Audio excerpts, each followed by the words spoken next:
سابقون بالخيرات بإذن الله ذلك هو الفضل الكبير. صدق الله العظيم وصدق رسوله النبي الكريم ونحن على ذلك من الشاهدين والشاكرين والحمد لله رب العالمين. سبحانك لا علم لنا إلا ما علمتنا إنك أنت العليم الحكيم. আমরা সর্বপ্রথম মহান রব্বুল আলামিনের আযীম শান দরবারে অসংখ্য শুকর এবং সাজুদ পেশ করছি। এই মহান রব আপনাকে আমাকে এই কোভিড মহামারীর যুগে সুস্থ অবস্থায় রেখেছেন। আমাদেরকে এই মহিমান্বিত রজনী আসার পূর্বে দুনিয়া থেকে তুলে নেননি। সুস্থ অবস্থায় আমাদেরকে এই রাত মিলিয়ে দিয়েছেন। দিনের নিসবাত ইশার নামাজের পরে কথা শোনার জন্য, ইবাদত করার জন্য মসজিদে আগমনের তৌফিক এনায়েত করেছেন। এই জন্য অন্তরের অন্তঃস্থল থেকে তাদের মধ্যে শুকর আদায় করে আমরা সকলেই পড়ছি আলহামদুলিল্লাহ। অসংখ্য দরুদ এবং সালামের হাদিয়া পেশ করছি আপনার আমার নবী বিশ্বনবী মুহাম্মদ রাসূলুল্লাহ সাল্লাল্লাহু আলাইহি ওয়াসাল্লামের পবিত্র রূহের উপর। সম্মানিত বিদ্যার্থী ভাইরা, ওলামায়ে কেরাম আলোচনা করছেন, আলোচনা হতে থাকবে এবং এই মদিনা মসজিদের পার্শ্ববর্তী যে মাদ্রাসা, সেই মাদ্রাসার ছাত্রদের দশটা ভর্তিও করা হবে। এই জন্য আমার এই আলোচনা যতটুকু সময় করবো ইনশাআল্লাহ আলোচনাটা দুটি পর্বে ভাগ থাকবে। কটি পর্বে ভাগ থাকবে? একটি হলো আজকের আগে তাৎপর্য এবং গুরুত্ব নিয়ে আলোচনা, দ্বিতীয় পর্ব হলো কোরআন কারীমের ফজিলত এবং কোরআন শিক্ষার গুরুত্ব। ওয়া তাওফীকি ইল্লা বিল্লাহ আলাইহি তাওয়াক্কালতু ওয়া ইলাইহি উনীব। আসল প্রথম আলোচনা হলো আজকের রাতের তাৎপর্য নিয়ে আলোচনা। আল্লাহ সুবহানাহু ওয়া তাআলা এই মহাবিশ্বকে সৃষ্টি করেছেন বিজ্ঞানীদের ধারণা অনুযায়ী প্রায় 1500 কোটি বছর আগে।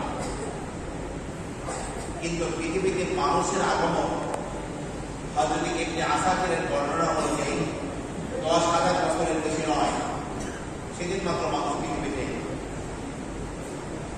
আদম আলাইহিস সালাম থেকে আপনার আমার নবী পর্যন্ত আল্লাহ সুবহানাহু ওয়া তাআলা 1,40,000 নবী রাসূলকে পাঠিয়েছেন। কিন্তু সমস্ত নবী রাসূলের উম্মতের হায়াত ছিল 1000 বছর, 800 বছর, 500 বছর, 700 বছর, 300 বছর, এরকম অনেক হায়াত ছিল। এমনকি এক নবী ঘোড়ার পিঠে সওয়ার হয়ে কাঁদছেন, দেখেন এক মহিলা এক কবরের পাশে বসে কাঁদছে। জিজ্ঞাসা করলেন যে মা, আপনি কাঁদছেন কেন? বলছে আমার বাচ্চা মারা গেছে। কয় বছরের বাচ্চা মারা গেছে? মহিলা বললেন 70 বছরের বাচ্চা মারা গেছে। 70 বছরের বাচ্চা মারা গেছে, এই জন্য আমি কাঁদছি। তখন সেই নবী বিস্মিত হয়ে বললেন, মা, আপনার 70 বছরের বাচ্চাকে হারিয়ে কাঁদছেন, আর আখির জামানার পয়গম্বর পৃথিবীতে আসবেন, সেই উম্মতের গড় আয়ুই হবে 60 থেকে 70।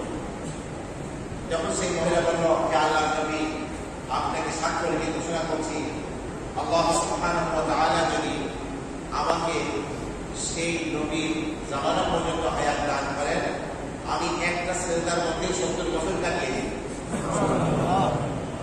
তাহলে আমাদের হায়াত হলো, রাসূল বলেছেন, আমারু উম্মতি ফীমা বাইনা 60 ইলা 70। আমার উম্মতের গড় আয়ু হলো 60 থেকে 70 এর মাঝে। তবে এই 60-70 সবাই পাবে না। ওয়া আকাল্লুহু মাইয়াজুজু যালিক, এই বয়সকে অতিক্রম করতে পারবে খুব অল্প সংখ্যক মানুষ। তবে এই অল্প হায়াত আল্লাহ রাব্বুল আলামিন দিয়েছেন, কিন্তু আল্লাহ তাআলা এই অল্প সময়ে এমন কিছু কর্ম, এমন কিছু ব্যবস্থাপনা এই উম্মতের জন্য আল্লাহ সুবহানাহু ওয়া তাআলা রেখেছেন। অল্প হায়াত দিয়েও যদি এই সময়গুলোকে, এই মৌসুমগুলোকে, এই দিবসগুলিকে, এই রাত্রিগুলোকে কাজে লাগায়, 1000 বছর হায়াত পাওয়া উম্মতের জন্য এই উম্মত পরকালের জগতে এগিয়ে থাকতে পারবে। সেই পর্বগুলোর মধ্যে একটি পর্ব হলো আজকের রাত, মহিমান্বিত রাত লাইলাতুল নিসফি মিন শাবান। আরেকটি গুরুত্বপূর্ণ পর্ব হলো, এর চেয়েও গুরুত্বপূর্ণ, সেটা হলো লাইলাতুল কদর, কদরের রাত। আমার প্রিয় ভাইরা, এই রাত সম্পর্কে বিশ্বনবী মুহাম্মদ রাসূলুল্লাহ সাল্লাল্লাহু আলাইহি ওয়াসাল্লাম ইরশাদ করেছেন, ইযা কানাত লাইলাতুল নিসফি মিন শাবান ফাসুমু ইয়াওমাহা ওয়া কুমু লাইলাহা। যখন এই মহিমান্বিত রাত, অর্ধ শাবানের এই রাত উপস্থিত হবে, তোমরা রাত থেকে বন্দেগী করবে এবং পরবর্তী দিবসে রোজা রাখবে। ফাইন্নাল্লাহ সুবহানাহু ওয়া তাআলা ইয়ানজিলু ফিহা লিগুরুবি শামসি ইলা সামাঈ দুনিয়া। কারণ এই দিনের সূর্যাস্তের সাথে সাথেই আল্লাহ সুবহানাহু ওয়া তাআলা প্রথম আসমানে অবতীর্ণ হওয়ার অবতরণ করেন। এখন এর ব্যাখ্যা বোঝা আসবে না, কারণ এই সপ্তম আসমান জমিন আল্লাহ পাকের কুদরতি হাতের দ্বারাই নিয়ে আসলে আমার হাতের দ্বারাই একটা সরিষার যতটুকু স্থান দখল করে, আল্লাহ সুবহানাহু ওয়া তাআলা কুদরতি হাতের মধ্যে যতটুকু স্থান দখল করে, সেই আসমানে অবতীর্ণ হওয়ার অর্থ কামা ইয়ালিকু বিজালালিহি তাবারাকা ওয়া তাআলা।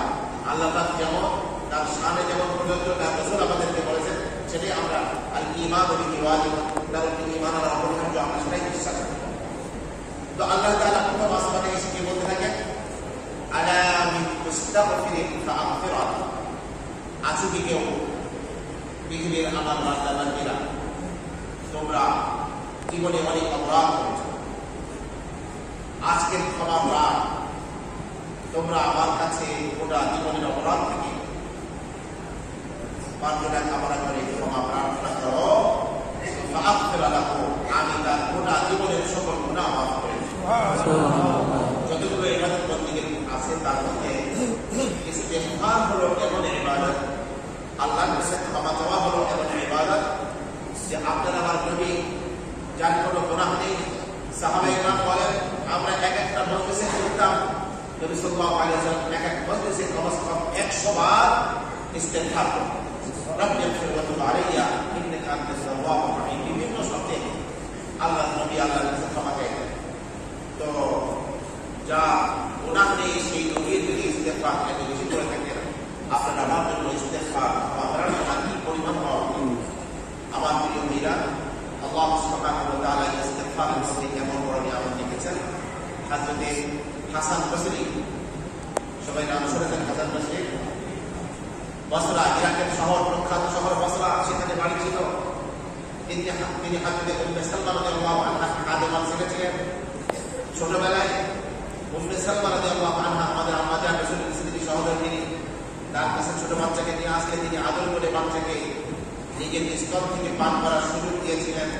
এই জন্য আল্লাহ পাক তার মুখ থেকে এমন বরকতপূর্ণ কথার ফলবতার আগে গোটা উম্মতের হেদায়েতের ফয়সালার জন্য যথেষ্ট হয়ে যায়। সে হাসান বসরির কাছে এক লোক এসে বলল, হুজুর, আমি 10 বছর বিয়ে করেছি, আমার ছেলে মেয়ে হয় না, আমার জন্য দোয়া করেন আর আমাকে বলেন কি করলে আমার সংসার হবে। হাসান বসরি বললেন, ভাই তুমি ইস্তিগফার করো, আল্লাহর কাছে ক্ষমা চাও। আর এক লোক এসে বলল, অনেক বছর বৃষ্টি হয় না, আমাদের ফসলের মাঠ ফেরে জমি হয়ে গিয়েছে, কি করবো? তিনি বললেন ইস্তিগফার করো। আর একজন এসে বললো, আমার বাগান শুকিয়ে গেছে, কি করবো? ইস্তিগফার করো। নদীর পানি শুকিয়ে গেছে, কি করবো? ইস্তিগফার করো। 4-5 জন 6 জন মানুষ এসে ওনার কাছে বিভিন্ন সমস্যার কথা তুলে ধরলে উনি ঔষধ দিলেন একটাই, ইস্তিগফার। এক লোক প্রশ্ন করল, যেহেতু আপনার কাছে 5 জন মানুষ 5টি সমস্যার কথা বলল, কিন্তু আপনি ঔষধ দিলেন একটাই, ইস্তিগফার করো, ইস্তিগফার করো। তখন হাসান বসরি বললেন, কেন? তোমরা ইস্তিগফার করার উপরে আল্লাহ পাকের কি ওয়াদা, তোমরা কোরআন কারীমের সূরা নূহের মধ্যে এই আয়াতটা পড়া, যার মধ্যে হযরত নূহ বলেন, সেই নূহ আলাইহিস সালামের কথাকে আল্লাহ বর্ণনা করছেন। আল্লাহ বলেন, وَقُلْ اسْتَغْفِرُوا رَبَّكُمْ إِنَّهُ كَانَ غَفَّارًا يُرْسِلِ السَّمَاءَ عَلَيْكُمْ مِدْرَارًا وَيُمْدِدْكُمْ بِأَمْوَالٍ وَبَنِينَ وَيَجْعَلْ لَكُمْ جَنَّاتٍ وَيَجْعَلْ لَكُمْ أَنْهَارًا। হযরত নূহ তার জাতিকে বলেছিলেন, ইস্তাগফিরু রাব্বাকুম, হে আমার জাতি, তোমাদের রবের কাছে ক্ষমা চাও, ইন্নাহু কানা গাফফারা, তিনি পরম ক্ষমাশীল, তোমাদের জীবনের সমস্ত গুনাহ তিনি মাফ করে দেবেন। ইউরসিলিস সামাআ আলাইকুম মিদরারা, প্রচুর পরিমাণে মুষলধারে বৃষ্টি তোমাদের উপরে বর্ষণ করবেন। ওয়ায়ুমদিদকুম বিআমওয়ালিন ওয়া বানিন, সন্তান দিয়ে, সম্পদ দিয়ে আল্লাহ পাক তোমাদেরকে সহযোগিতা করবেন। ওয়াজআল লাকুম জান্নাতিন, তোমাদের জন্য বাগ বাগিচা তৈরি করবেন। ওয়াজআল লাকুম আনহারা, নদ নদী ঝর্ণা দ্বারা সৃষ্টি করবেন তোমাদের। এক ইস্তেগফারে এতগুলো জিনিসের ওয়াদা আল্লাহ পাক সূরা হুদের মধ্যে ইরশাদ হয়েছে। হযরত হুদ কওমে আদের কাছে কইলা আদিনা কাওম বলে কওমে আদের কাছে আল্লাহ পাক হুদ আলাইহিস সালামকে পাঠিয়েছিলেন। তিনি উম্মতকে বললেন, ওয়া কাওম ইস্তাগফিরু রাব্বাকুম সুম্মা তুবু ইলাইহি, হে আমার জাতি, তোমরা তোমাদের রবের কাছে ক্ষমা চাও, তওবা করো, তাহলে ইমানকে একটা তোমাদেরকে সুস্থ উপভোগ্য একটা জীবন দান করবে। ওয়াজিদকুম কুওয়াতান ইলা কুওয়াতিকুম, এবং তোমাদের যে শক্তি সামর্থ্য আছে, কওমে আদ বিশাল বড় শক্তির মালিক ছিল। ইয়াকুতুনা মিনাল জিবালি বুয়ুতান ফারিহিন, পাহাড় কেটে কেটে তারা ঘর বাড়ি তৈরি করত এবং বিশাল বড় অট্টালিকা পাথর দিয়ে তৈরি করত। সেই যে শক্তি তোমাদের, এই শক্তির উপরে রব আরো শক্তি বাড়িয়ে দেবেন। কিন্তু সব কথা হচ্ছে তোমরা ইস্তেগফার। আপনার পকেটে টাকা পড়ে গেছে, বাচ্চা কাচ্চা দিয়ে কষ্ট পাচ্ছেন, নিশ্চয়ই কোনো গুনাহ হয়ে গেছে, ইস্তেগফার করুন, ইনশাআল্লাহ পকেটে টাকা দিয়ে আসবে। আপনার ক্ষুধা পেয়েছে, খাবার নাই, ইস্তেগফার করুন। এইভাবে এক ইস্তেগফারের সাথে আল্লাহ সুবহানাহু ওয়া তাআলা সমস্ত ওয়াদা রয়েছে। আমার প্রিয় ভাইরা, একটা বিষয় নিয়ে আলোচনা করতে গেলে দীর্ঘ সময় প্রয়োজন। আপনাদের প্রোগ্রাম শেষ করে আমার বাজার মসজিদের ওখানে আমার ছোট ভাই আমেরিকা থেকে এসে তিনি বয়ান করছেন, তারপরে আমাকে বয়ান করে বয়ান করতে হবে, সেখানে দিতে হবে ইনশাআল্লাহ। তো আমি বলছিলাম যে ইস্তেগফার হলো আল্লাহর কাছে ক্ষমা চাওয়া, হলো এত বড় ইবাদত যে আপনার দুনিয়া আখিরাতের যত যারা দরকার আছে সব জিনিস এক ইস্তেগফারের মাধ্যমে আল্লাহর কাছ থেকে আপনি হাসিল করতে পারেন। আমার প্রিয় ভাইরা, এই উম্মতের বড় একজন মনীষী ছিলেন হযরত ইমাম আহমদ ইবনে হাম্বল রাহমাতুল্লাহি আলাইহি। তিনি ছোট্টবেলায় বাবাকে হারিয়েছিলেন। তার মা এই বাচ্চাকে পড়ালেখা করার জন্য, এই বাচ্চাকে মানুষ করার জন্য আর কোনো বিবাহ বসেন। যেই মহিলা স্বামী হারিয়েছে, কোনো বাচ্চা কাচ্চা দেখে কোনো বিবাহ না বসিয়ে দেবে, প্রতিপালন করবে এবং এই চেহারার মধ্যে কালো দাগ বসিয়ে দেবে। রাসূল বলেন, আনাস ওয়া সাহাবাতুল খাদ্দাইনি কাহাতাইনি ফিল জান্নাহ, আমি এবং এই বাচ্চাকে প্রতিপালন করতে গিয়ে চেহারার মধ্যে কষ্ট জিনিসের কালো ছাপ বসিয়ে রেখেছে যে নারী, আমি এবং সেই নারী জান্নাতের পাশাপাশি অবস্থান করব। সুবহানাল্লাহ। আহমদ ইবনে হাম্বল লক্ষ্য করেছেন তার মায়ের বিবাহের দরকার ছিল। যৌবন কিন্তু তিনি ছিলেন, কিন্তু আমাকে পড়ালেখা করিয়ে মানুষ করার জন্য আমার মা বিবাহ করেননি। তিনি তার মায়ের এই কোরবানির বদৌলত দিয়ে দেবেন। তিনিও তার বয়স 30 হয়ে গেছে, বিশ্ববিখ্যাত আলেম হয়েছেন, তিনিও বিয়ে শাদী করেন। মা মারা গেছে, তারপরে বিয়ে শাদী করেছেন। কারণ একে ঘরে পুত্রবধূ আর শাশুড়ির সমস্যাটা সেটা কি আছে না নাই? এবার আছে না কাছে? এক প্রোগ্রামে গিয়েছিলাম, এক ভাই বললো, ভাই টেবিল টক হচ্ছিল, কথাবার্তা হচ্ছিল, মা আর শাশুড়ির মধ্যে তর্ক করে ঝগড়া বাদে ছেলে করবে। তো আমার সাথে কর্মসা ছিল, বললেন ছেলে শুধু রেফারের মতো বাসি ঢুকাই। অত্যন্ত স্পষ্টতার জায়গা হযরত মুতাওয়াল্লিয়া শাহরাবী, বর্তমান সমাজের অন্যতম শ্রেষ্ঠ তাফসীর কারণ, মিশরের প্রখ্যাত আলেম, জাতীয় আলেম ছিলেন মুতাওয়াল্লিয়া শাহরাবী। তাফসীরে শাহরাবী 14 খণ্ড বেরিয়েছে। তো হযরত শাহরাবীকে জিজ্ঞাসা করা হলো যে আপনার ছেলেকে বিয়ে দেওয়ার সময় কি ওসিয়ত করেছে? মুতাওয়াল্লিয়া শাহরাবী তারা বলেন যে আমার ছেলেকে ওসিয়ত করেছে, দেখো বাবা, একটি মেয়ে তার বাবাকে ছেড়ে, তার মাকে ছেড়ে, তার ভাইকে ছেড়ে, তার বোনকে ছেড়ে, তার সমস্ত আপনজনকে ছেড়ে একমাত্র তোমার জন্য হওয়ার জন্য সে সব কিছু ছেড়ে আসতে তোমার ঘরে আসতেছে। তোমার গোটা জীবনের আচরণ দিয়ে এই সকলের অভাবকে তুমি পূর্ণ করবে, এটাই তোমার মধ্যে বলছিলাম। কল্পনা করা যায় কত বলছিলাম? কলিজা ছেড়া মন, কন্যা সন্তানকে বিয়ের সময় মা কেমন ছটফট করে, বাবা কেমন ছটফট করে, ভাই বোন কেমন ছটফট করে, ওই মেয়েকে যদি পরের ঘরে গিয়ে সামনের ঘরে গিয়ে কষ্ট পায়, তাহলে বাবা মা দিয়ে ঘাট হয়ে গিয়ে কিছু বলতে পারে। যাই হোক, ইমাম আহমদ ইবনে হাম্বল তিনি বিবাহ করেননি, যতদিন পর্যন্ত মা মারা গেছে। 10 লক্ষ হাদিসের হাফেজ ছিলেন ইমাম আহমদ ইবনে হাম্বল। খুব সাদা মাথা করতেন, কে ওনাকে চিনল না দুনিয়ার মানুষ। উনি অনেক দূর সফর করেছেন, অনেক দূরে যাওয়ার পরে সেই এলাকার মানুষ ওনাকে চিনে না। উপস্থিত দাওয়া মুয়াজ্জিন এরা তো তাকে চিনে না। উনি বলছে দেখুন এই কমিটির কথা বলা যে মসজিদে থাকা যাবে না, যদি ভাই আমি দেখি মসজিদে রাত্রিবেলা কোথায় যাবো, আমাকে একটু মসজিদের বারান্দায় থাকতে দেন। এই কথা বলে আসলে আপনি শুয়ে পড়ছেন, ওনাকে পা ধরে নেয় না মসজিদের বাইরে করে দিয়েছে। 10 লক্ষ হাদিসের হাফেজকে পা ধরে মসজিদে বাইরে করে দিয়েছে। তখন এক যুবক মসজিদের বাইরে দাঁড়িয়ে আছে, পাশে আপনি কিছু মনে না করলে ওরা আপনার সাথে এখন আচরণ করছে, আমার বাড়িতে আপনি মেহমান। সেই ছেলেটি ছিল আবার রুটি বিক্রেতা, রুটি বানানো। আমাদের দেশের মতো রুটি না যে এখনই বানিয়ে রাখলে একটু পরে চামড়ার মতো শক্ত হয়ে যায়, এটা জলের রুটি। মিশরের ফুটপাতে বিক্রি হয়, সারা রাত বানায়, সকালবেলা ফুটবলের মধ্যে একটা রুটি পাওয়া যায়। এই যুবকের নিয়ম ছিল, ওদের বাবাও ছিল এরকম রুটি বানাতো, সারা রাত বাড়িতে বসে রুটি বানাতো, সকালে তো সারা রাত এই যুবক ঘুমায় নেয়, আস্তাগফিরুল্লাহ আস্তাগফিরুল্লাহ আস্তাগফিরুল্লাহ বলে বলে থাকে, রুটি বানায়, রুটি থেকে রুটি বিস্তর দিয়ে রাখে। আহমদ ইবনে হাম্বল গোটা রাত এসে নামাজের পরে আর মসজিদ থেকে পড়ে আসে, করে ঘুমানি তাহাজ্জুদ করে আবার মসজিদে এসে ফজরের নামাজ পড়েছেন। ফজরের পরে জিজ্ঞাসা করলেন যে বাবা তুমি কি, তোমাকে গোটা রাত আমি ইস্তেগফার করতে দেখলাম, হ্যাঁ তুমি সারা রাত পড়তে ইবাদত করতে পারতো, হয়তো জিকির করতে পারতো, আস্তাগফিরুল্লাহ আস্তাগফিরুল্লাহ কেন করছো? যুবকটি বলল দেখো আমার দুনিয়ায় যা কিছু দরকার আস্তাগফিরুল্লাহ আস্তাগফিরুল্লাহ পড়া আমি সবই হাসিল করেছি, আমার সব দোয়া কবুল হয়েছে, শুধু একটা দোয়া কবুল হতে বাকি আছে। এই যে আমার ইমাম আহমদ ইবনে হাম্বলকে দেখার পূর্বে যেন আল্লাহ আমাকে নির্মিত না দেয়, আল্লাহর কাছে এই দরখাস্ত করেছি, শুধু সেই দোয়াটা কবুল হয় না। চোখের পানি ছিনে দিয়ে আমার আহমদ ইবনে হাম্বল বলেন বাবা তোমার সেই দোয়াটি দোয়া কবুল করেছেন, যুবক ইস্তেগফার করেন। আজকে সেই ক্ষমা আপনার দ্বারা না করতে পারি। আল্লাহ সুবহানাহু ওয়া তাআলার পক্ষ থেকে আহ্বান করা হচ্ছে, আলা ইস্তাগফিরুল্লাহ ফাগফিরুল্লাহ, আজকে কেউ দিকে ক্ষমা প্রার্থনা চাই, আমি ওদের কাছে আজকে ক্ষমা চাও, তোমাদের সরিয়া করা করেছো, কবিরা করা করেছো, অনেক অপরাধ করেছো, আজকে আমার কাছে ক্ষমা প্রার্থনা করো, তওবা করো, তোমাদের গোটা জীবনের গুনাহকে মাফ করে দেব। আমার প্রিয় ভাইরা, তওবা ইস্তেগফারের শর্ত হলো যে আন-নাজাতু আলাল মাদি, ওদিকে কাজের জন্য লজ্জিত হও। আত্তারকু ফিল হাল, যখন ইস্তেগফার করবে সে অপরাধটা আর করছে না, ছেড়ে দিয়েছে, এরকম হতে হবে, ভবিষ্যতে করবে না বলে দৃঢ় প্রতিজ্ঞ হবে। এবং এই অপরাধ করেছে এটা দ্বারা যদি কোনো বান্দার হক নষ্ট হওয়া যদি কোনো ব্যাপার ঘটে, তাহলে শুধুমাত্র আল্লাহর কাছে ক্ষমা প্রার্থনা করলে হবে না, সেই বান্দার কাছে তার পাওনাটাকে পৌঁছে দিতে হবে, তাকে যদি কোনো ক্ষতি করে থাকে ক্ষতিপূরণ দিতে হবে, তার কাছে মাফ চেয়ে তার কাছে ব্যাপারটি পরিষ্কার করে দিতে হবে। এই 4টি শর্ত পূরণ হলেই তার দোয়া কবুল হবে।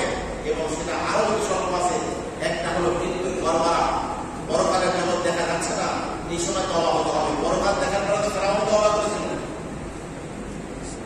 আমি মিশরের জাদু, সেই জাদুঘরের নিজের চোখে ফেরাউনকে দেখা, ফেরাউন কাজের কবিরের মধ্যে থাকা, এত মাথার চুল পড়ে নাই। আল্লাহ পাক খোদাই জালিলার পৃথিবীর জন্য নিষ্ঠুর সবচেয়ে আহাদা আকিকাত, এই খ্রিস্টের মধ্যে সবচেয়ে বড় জালিম ছিল এই ফেরাউন। আল্লাহ পাক নবীদের সাথে চুমানি খেয়ে খাইয়ে কি করে তাকে আল্লাহ পাক পৃথিবীর মানুষকে দেখাবার জন্য রেখে গেছেন, সেখানে আছে। তো মৃত্যুর সময় তো বড়কালের দৃশ্য দেখার পরে অনেকে ইমান আনবে, কিন্তু সেই ইমান কোনো প্রকল্পিত হবে না, সেগুলো অদৃশ্যের ইমান আনতে হবে। আর একটি শর্ত হলো কিয়ামতের আগে প্রতিদিন সূর্য ওঠে পূর্ব দিক থেকে, কিয়ামতের আগে একদিন সূর্য পশ্চিম দিক থেকে উঠবে, পশ্চিম দিক থেকে ওঠার পরে আর কোনো তওবা গ্রহণ করা হবে না, আর কোনো ঈমান গ্রহণ করা হবে না। এই 6টি শর্ত পূরণ হলেই কেবল তওবা ইস্তেগফার সঠিক। তাহলে 1 নম্বরের বুঝে দেওয়া আল্লাহর পক্ষ থেকে আলা বিল ফাগফিরুল্লাহ, আলা বিল ফাগফিরুল্লাহ, আসলে কেউ আমার কাছে জীবিকা রিজিক কামনা, আমার প্রিয় ভাইরা, রিজিক মানে শুধুমাত্র টাকা পয়সা না, রিজিক মানে শুধু খাদ্য খাবার নয়, রিজিক মানে সন্তান, রিজিক মানে খাওয়া, রিজিক মানে মাছ গৃহ, রিজিক মানে সুনাম সুখ্যাতি, রিজিক মানে সমাজের মধ্যে সম্মান দিয়ে বসবাস করা। এই পৃথিবীতে আল্লাহ যা কিছু দিয়েছেন সবই রিজিক। সেই রিজিকের প্রত্যাশার জন্য আমরা কোনো দুনিয়ায় কোনো কিছু করি, আর যারা দুর্নীতি করে তারাও কিন্তু এই রিজিকের দুর্নীতি করে। অথচ বাংলার গোষ্ঠী জানে না যে দুর্নীতির মাধ্যমে যে অর্থ করি কামাই করছি,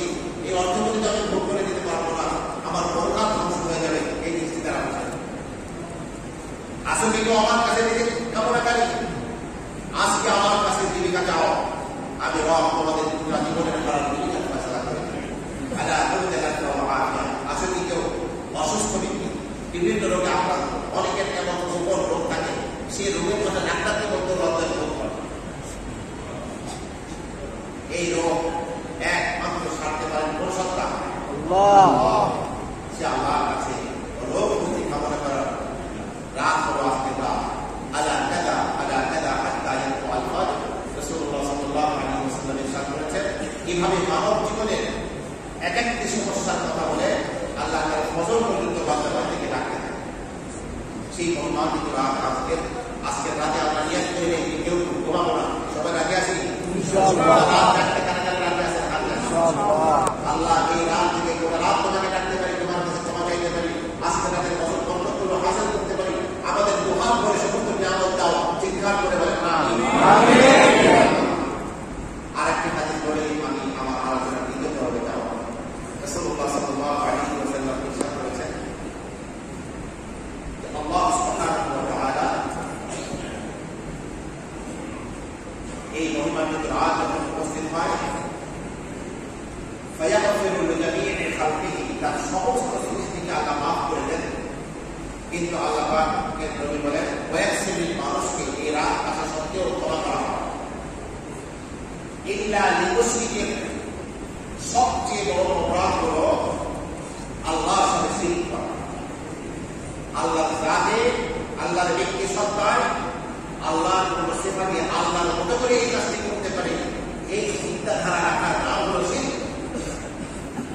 এই শিরক যদি কেউ করে, আল্লাহ পাক কোরআনের পয়েন্টে বলেছেন যে ইন্নাল্লাহা লা ইয়াগফিরু আন ইউশরাকা বিহি ওয়া ইয়াগফিরু মা দুনা যালিকা লিমান ইয়াশা। আল্লাহ পাকের সাথে শিরক করা হলে আল্লাহ ক্ষমা করেন না, অন্য যে কোনো অপরাধ আল্লাহ পাক ইচ্ছে করলে ক্ষমা করতে পারেন।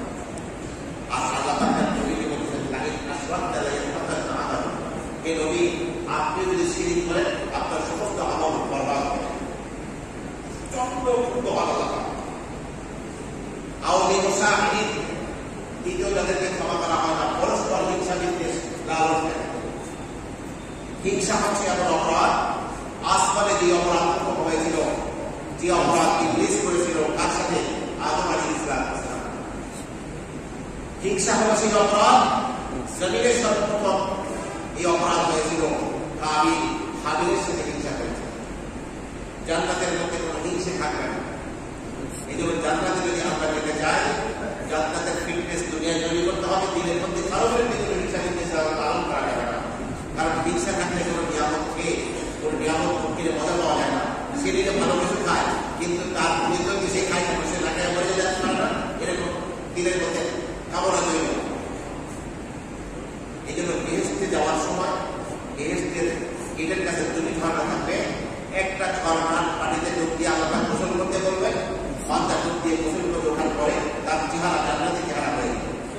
6 হাত লম্বা, 7 হাত চওড়া এবং সুন্নমণ্ডিত দাড়ি বন্ধবিহীন জান্নাতি সুন্দর চেহারা, 33 বছর 3 মাস 3 দিন বয়স হবে সমস্ত জায়গায়।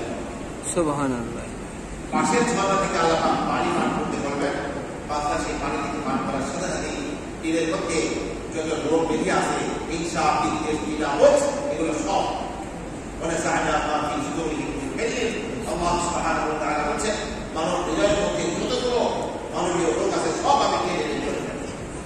সব এক দিনের মানুষকে আয়দার মানুষ সুখী হয়ে জান্নাতে আমরা যাবো ইনশাআল্লাহ। জান্নাতে যাওয়ার জন্য সবাই রাজি আছে ইনশাআল্লাহ। জি আল্লাহ। ফিটনেস দুনিয়া তৈরি করতে হবে, দুনিয়া আমরা হিংসা বিদ্বেষ করবো না, রাজি আছি জি ইনশাআল্লাহ। হিংসা বিদ্বেষ থাকলে আজকে ক্ষমা চেয়ে নেই, যদি তাকে কাছে না পাই মানে মোবাইল করে বলে তার কাছে বলে ভাই আপনার সাথে আমার কিছু মনোমালিন্য ছিল, আজকে আমি ক্ষমা চাচ্ছি, আপনি আমাকে মাফ করে দেন। আপনার বিরুদ্ধে আমি হিংসা আরম্ভ করবো না, আপনি ইনশাআল্লাহ আমার বিরুদ্ধে হিংসা আরম্ভ করবো না। আপনি আমার দিনী ভাই, আপনি আমার আপন ভাই, এইভাবে তার সাথে মোকাবিলা করতে দেবেন। আল্লাহ পাক আপনাকে ইনশাআল্লাহ, আপনি আগে যদি মোবাইল করেন, আগে যদি ক্ষমা চান, আল্লাহ আগে আপনাকে ক্ষমা করে দেবেন। রক্তের সম্পর্কের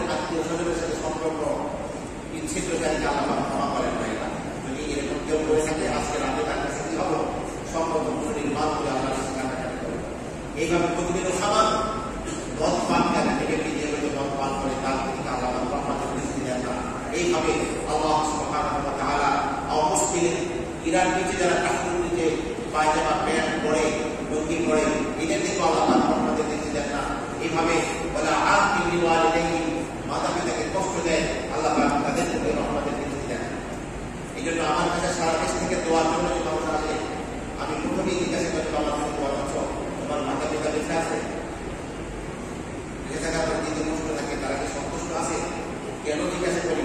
এই জিনিসটা বিচার বাপ মার দিলে কষ্ট দিয়ে গোটা পৃথিবীর ইমাম প্রতিদেরকে বাড়িতে খাওয়াই কোনো কাজ হচ্ছে। কারণ আল্লাহ নবীর ঘোষণা যে রবের সন্তুষ্টি, আল্লাহর সন্তুষ্টি মাতা পিতার সন্তুষ্টির মধ্যে, আর রবের অসন্তুষ্টি মাতা পিতার অসন্তুষ্টি। মাতা পিতা অসন্তুষ্ট, আল্লাহ মাতা পিতা সন্তুষ্ট, আল্লাহ।